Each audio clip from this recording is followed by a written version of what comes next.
이 시간 저희들이 여호수아서 6장을 읽었습니다. 여러분, 여호수아서 6장은 이제 가나안 땅에 들어가서 첫 번째 맞이하는 전투를 기록하고 있는데요. 참 기가 막힌 내용이 6장에 기록이 되어 있습니다. 왜냐하면 이 전쟁은 하나님께 속한 것이고 하나님의 방법과 하나님의 전술로 그렇게 싸웠음을 성경 우리에게 가르쳐주고 있죠. 세상의 어느 전투에도 이와 같은 전투 방법은 없습니다. 또 우리의 이성적으로 경험적으로 아무리 생각해봐도 이와 같이 한다고 해서 전쟁에 승리할 거라는 가능성이 없다라는 것을 우리는 잘 압니다. 그러나 하나님께서는 우리에게 말씀하셨습니다. 우리가 이사야서 55장 8절 이하에서 하나님의 생각과 우리의 생각이 다르다. 하나님의 길과 우리의 길이 다르다라고 말씀을 하십니다. 하나님께서는 그 난공불락의 성이었던 여리고성, 가나안 땅에 딱 보태서고 길목을 막고 있는 그 여리고성을 진멸하는 장면을 오늘 6장을 통해서 섬세하게 가르쳐 줍니다. 하나님이 제안하는 방법, 하나님께서 명령한 방법은 바로 그겁니다. 새벽에 일찍 일어나면 이제 그 여리고성 주위를 갖다가 도는 겁니다. 한 바퀴씩 6일 동안을 돕니다. 근데 돌 때도 순서를 맞춰야 됩니다. 무장한 자들이 앞에 가고 또 7 제사장이 7 양각 나팔을 불면서 돕니다. 그리고 그 제사장 뒤에는 언약궤를 메고 언약궤가 같이 따라갑니다. 그리고 뒤에 백성들이 따르고 또 맨 뒤에 무장한 자들이 따르고 그렇게 갑니다. 근데 사람의 소리는 내지 않고 나팔 소리만 내면서 한 바퀴를 돕니다. 그리고 나서 다시 집에 들어와 진영에 들어와서 잠을 자는 거예요. 이렇게 해서 매일 새벽마다 그렇게 하나님의 명령을 따라서 그 일이 6일 동안 반복이 됐습니다. 마지막 7일 때는 7바퀴를 돕니다. 그리고 긴 그런 양각 나팔 소리를 이렇게 낼 때에 백성들은 다 합심하여 외치기 시작합니다. 큰 소리로 외치게 됩니다. 그러면 하나님께서 그렇게 약속했거든요. 그러면 그 여리고성이 무너지게 될 거다. 그럴 때 너희들은 사방에서 에워싸고 있던 그러한 이스라엘 백성들이 사방에서 그 여리고성 안으로 들어가서 여리고성을 헤렘 진멸하라 라고 명령을 여호수아에게 했고, 여호수아는 이것을 그대로 백성들에게 옮겼고, 백성들은 그 하나님의 말씀대로 그대로 실제 삶 가운데 실천을 하고 순종했음을 성경은 우리에게 나타내주고 있습니다. 아니 여러분, 대꾸할 만도 하잖아요. 아니 이게 무슨 전쟁 방법입니까?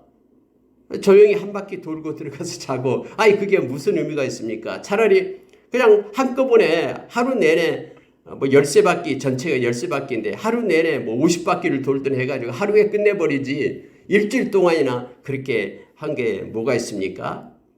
여러분, 우리는 이렇게 자기의 관점에서 자기의 주장을 갖다 하면서 이것이 비합리적이니 이것은 멍터리니 논리적이지 않느니 이렇게 주장할 수도 있잖아요.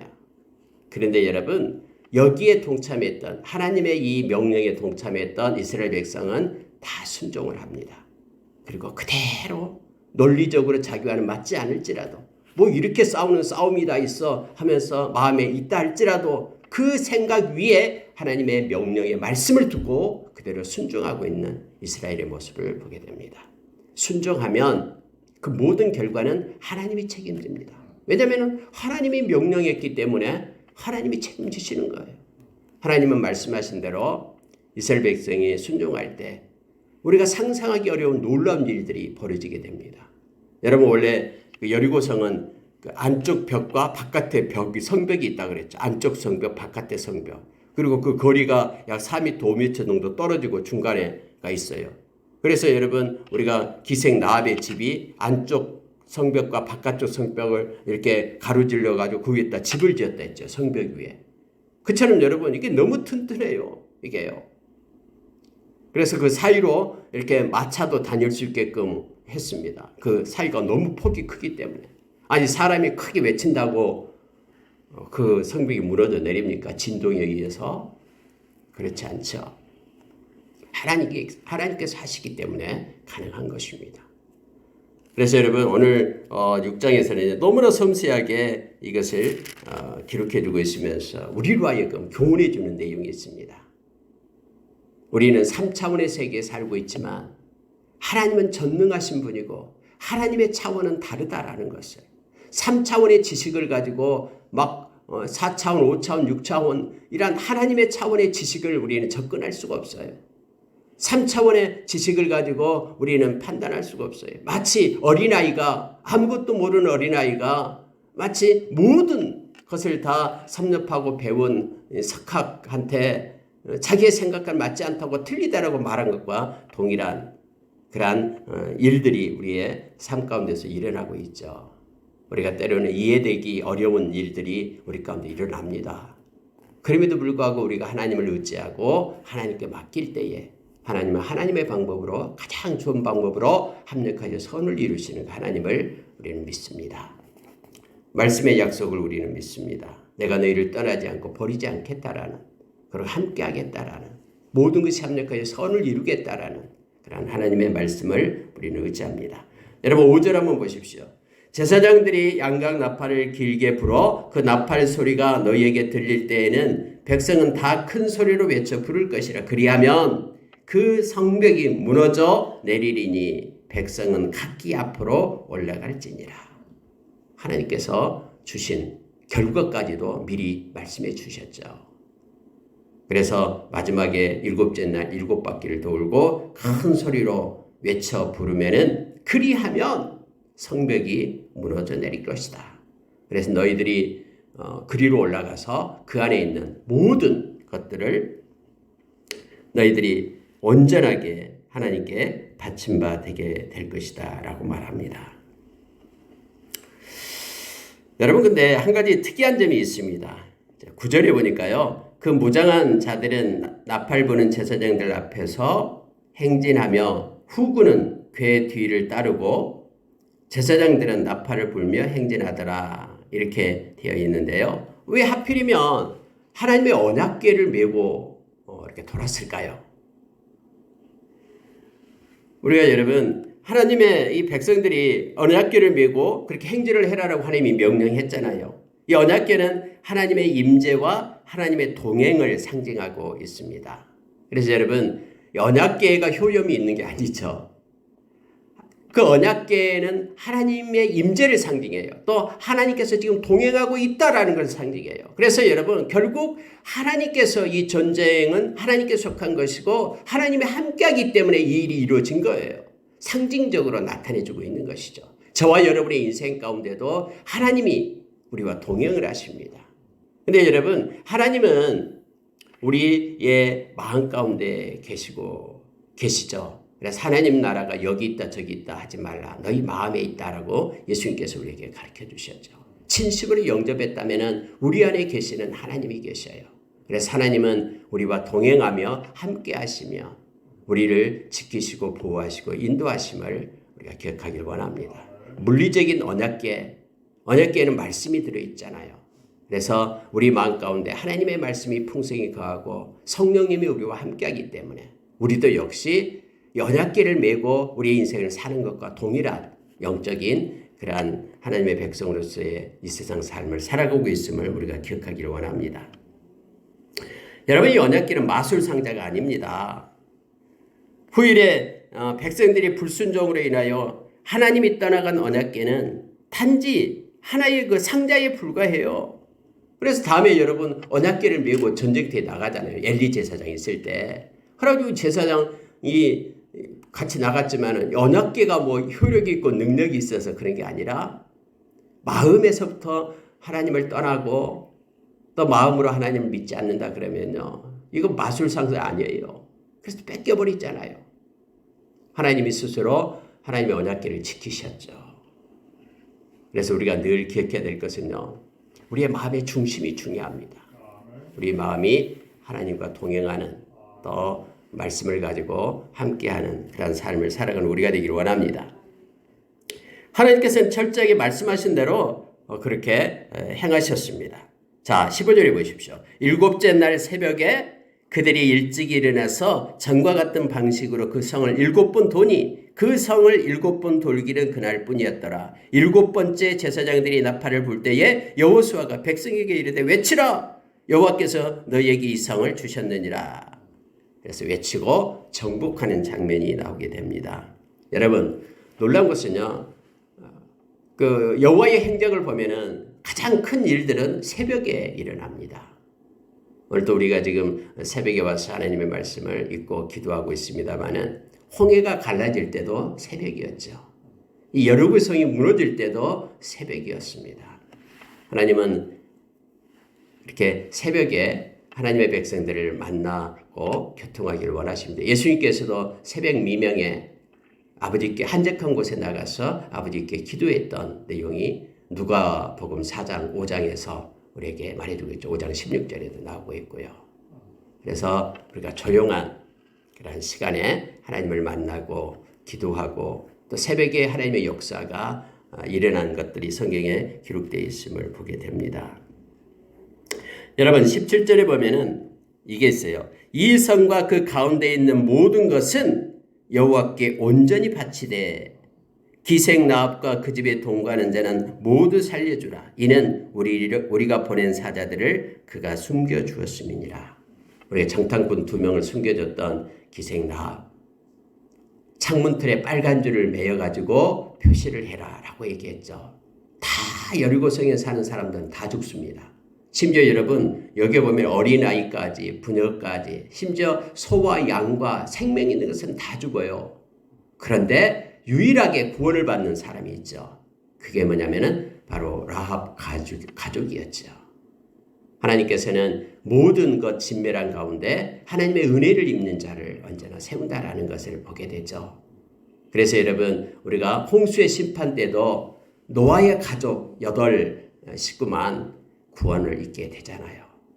아무리 세상이 여러분 망하고 멸망하고 하나님의 심판이 있다고 해도 하나님의 백성들은 어떤 방법으로든 하나님이 살려냅니다. 그리고 은혜를 입은 구원받은 자를 하나님께서는 세우시고 이끄심을 보게 됩니다. 모든 홍수의 심판에도 노아가 살아났듯이 여기에 지금 여리고성의 모든 생명 있는 것들이 다 죽는 그러한 진멸 가운데서도 여기에 있는 그러한 기생 나합의 가족들은 살았음을 성경은 말해주고 있습니다.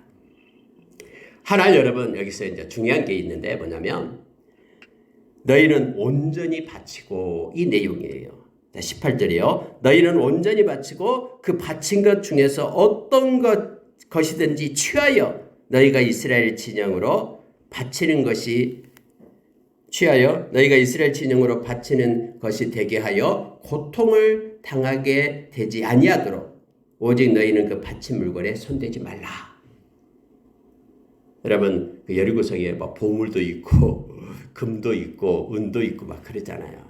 근데 하나님께서는 첫 성, 처음 것을 온전히 하나님께 드리라라는 거예요. 이제부터 전쟁이 시작되는데 이 처음 것을 하나님은 너무나 하나님은 귀하게 여기잖아요. 그래서 그 첫째 11조를 드릴 때에도 그 양떼들 중에 11조를 드릴 때에도 7번째 대린 지나가는 거, 그 첫. 또 곡식을 거둘 때에도 그러니까 양이 날 때도 첫 것을 하나님께 드리고요. 또 초하루를 갖다 하나님께 거룩하게 하나님께 예배하는 시간으로 정하고요. 곡식을 드릴 때도 첫 이삭. 그러니까 하나님을 가장 먼저 생각하기를 원합니다. 그래서 여러분 여리고성의 전투가 이제 처음 전투인데 여기에서 있던 모든 것들은 온전히 하나님께 드릴 것을 말하고 있습니다. 손대지 말아라는 거예요. 욕심내고 탐내지 말라라는 겁니다. 그런데 다음에 보면은 그 중에서 욕심을 내는 자가 있잖아요. 아간이 나오잖아요. 아간. 그래서 금덩어리를 갖다가 자기 장막에다 숨기는 장면이 나오고 있죠. 여러분 여기서 보면은 그렇게 되면은 너희들이 고통을 당하게 될 것이다 라고 미리 말씀을 합니다. 그 바친 물건에 손대지 말라 했는데 눈이 어두워서 옷이 너무 좋아서 옷도 훔치고 금도 은도 훔쳐서 자기 장막에 숨기는 장면이 다음 성경책에 나오고 있으면 보게 됩니다. 자, 21절 보세요. 그 성 안에 있는 모든 것을 온전히 바치되 남녀노소와 소와 양과 나귀를 칼날로 멸하니라. 여러분, 왜 이렇게까지 할까라고 생각하는 사람들이 있을 겁니다. 그런데 여러분, 이것은요, 하나님의 심판이 이렇게 무섭다라는 것을 우리에게 보여주고 있는 거예요. 여러분, 하나님은 무서운 하나님이십니다. 우리가 느헤미야서 9장 32절에서 그렇게 말하죠. 하나님은 광대하시고 하나님은 능하시고 하나님은 무서우신 하나님이셔요. 하나님 한번 말씀하시면 하나님의 공의가 있을 때는 얼마나 무섭냐 그러면은 아니 자기 아들을 십자가에 죽이기까지 그렇게 무섭잖아요. 죄의 싹은 사망이다 했기 때문에 사망에 이르게끔 우리 대신에 자기 아들을 사망에 이르게끔 하는 그런 무서우신 하나님이셔요. 그래서 심판의 때도 여기서 지금 진멸하고 완전히 깨끗하게 하고 나서 그것이 이스라엘에게 선물로 주어지는 것을 보게 되죠. 그 땅이 완전히 가나안 땅, 죄악의 뿌리가 하나도 없이 그런 깨끗하게 정결하게 되는 것을 보게 됩니다.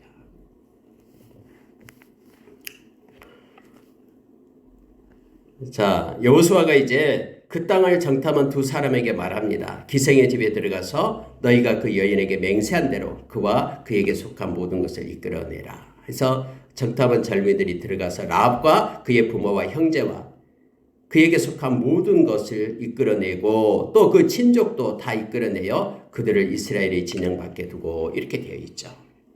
약속했으면 하나님의 이름으로 약속했으면 그대로 지킵니다. 다 죽지만 라합 가족은 살려두게 됩니다. 그들이 하나님을 믿었거든요. 살아계신 하나님을 믿고 생명 걸고 두 정탐꾼을 살려주었거든요. 그래서 그 대가로 그들이 구원을 얻게 됨을 보게 됩니다. 여러분, 다음에 이 라합이 누구와 결혼하게 되냐면요, 유다 족장 살몬하고 결혼을 합니다. 그래서 아이를 낳아요. 그 아이가 바로 보아스예요. 근데 다음에 우리가 잘 아는 보아스는 룻과 결혼을 하잖아요. 그래서 보아스와 룻에서 이새가 나오고 이새는 다윗의 아버지가 되죠. 그리고 다윗의 자손으로 예수 그리스도가 이 땅에 오게 되는 참 놀라운 그런 은혜가, 구원의 은혜가, 구속사의 흐름이 이 사건 속에 있음을 우리로 알게 합니다. 하나님은 그래서 예수 그리스도가 이 땅에 오시게 하는 그런 계보 속에 이 기생 라합이 들어있는 거예요. 그래서 멸망당할 그들 가운데서도 하나님은 하나님의 방법으로 택한 자를 뽑아내서 하나님이 살려주셨음을 성경 우리로 알게 합니다. 여러분, 이 말씀 보고 이제 마치겠습니다. 26절, 27절 보십시오. 여호수아가 그때에 맹사하여 이르되 누구든지 일어나서 이 여리고 성을 건축하는 자는 여호와 앞에서 저주를 받을 것이라. 그 기초를 쌓을 때 그의 맏아들을 이룰 것이요 그 문을 세울 때에는 그 막내 아들을 이루리라 하였더라. 여러분, 이것은 하나님께서 처음으로 멸하라는 곳이기 때문에 다시는 여리고성을 건축하지 말라라고 합니다. 그런데 여러분, 다음에 여리고성을 건축한 사람이 나와요. 여호수아가 죽은 후에 550년이 지납니다. 그리고 나서 아합 왕 때 베델 사람 거기에 히엘이 베델 사람의 히엘이라는 사람이 일어났다라고 성경에 나와요. 보니까는 열왕기상 16장 34절에 나옵니다. 그래서 그가 일어나가서 여리고성을 갖다가 재건을 합니다. 그런데 이 말씀의 약속처럼 그때 성에 터를 쌓다가 맏아들이 죽어요. 아비람이 죽고요. 또 성문을 세울 때에 막내 아들 수굽이 죽었다라고 말합니다. 여러분, 이 말씀은 살아있어요. 그래서 550년이 지난 다음에도 유효하게 이루어지고 있음을 보게 됩니다. 성경이 이것을 기록하고 우리로 하여금 깨닫게 하는 거예요. 이때 여호수아가 그렇게 말했던 것이 550년이 지난 다음에 그대로 말씀은 소멸되지 않고 이루어짐을 우리로 하여금 의도적으로 지금 성경은 가르쳐주고 있는 거예요. 그래서 예수님께서 예수님의 말씀은 천지가 변해도 천지가 없어져도 없어지지 않는다. 반드시 살아서 역사한다라는 것을 우리로 깨닫게 해주기 위하여 성경은 그걸 기록하고 우리로 있게 합니다. 오늘 말씀을 마치겠습니다. 여러분, 이 여호수아서 6장은요, 우리의 눈을 뜨게 합니다. 다시 말하면은 우리가 갇혀 있는 우리의 이성과 지식의 틀을 벗어나서 하나님의 길과 하나님의 방법이 우리 거와는 다르고 하나님의 방법과 하나님의 길대로 하나님의 뜻대로 모든 역사는 이루어짐을 알기에 우리의 것을 내려놓고 하나님의 것을 택하고 순종하는 삶을 사는 것이 믿음이고 이것이 가장 큰 지혜임을 우리로 깨닫게 합니다. 그리고 말씀은 소멸되지 않고 반드시 성취됩니다. 또 말씀에서 벗어나서 은금을 자기 것으로 이렇게 취할 때에 성경 말씀처럼 고통을 받게 될 것에 대해서 아간의 가족들이 다음에 다 죽음을 당하게 됨을 성경은 기록해주고 있습니다. 하나님의 말씀이 살아있고 하나님의 말씀은 여전히 지금도 우리를 붙들고 있음을 우리가 기억하길 원합니다. 오늘 하루도 하나님의 말씀에 따라서 순종하면서 하나님께 영광 돌리는 하루가 되기를 원합니다. 기도하겠습니다.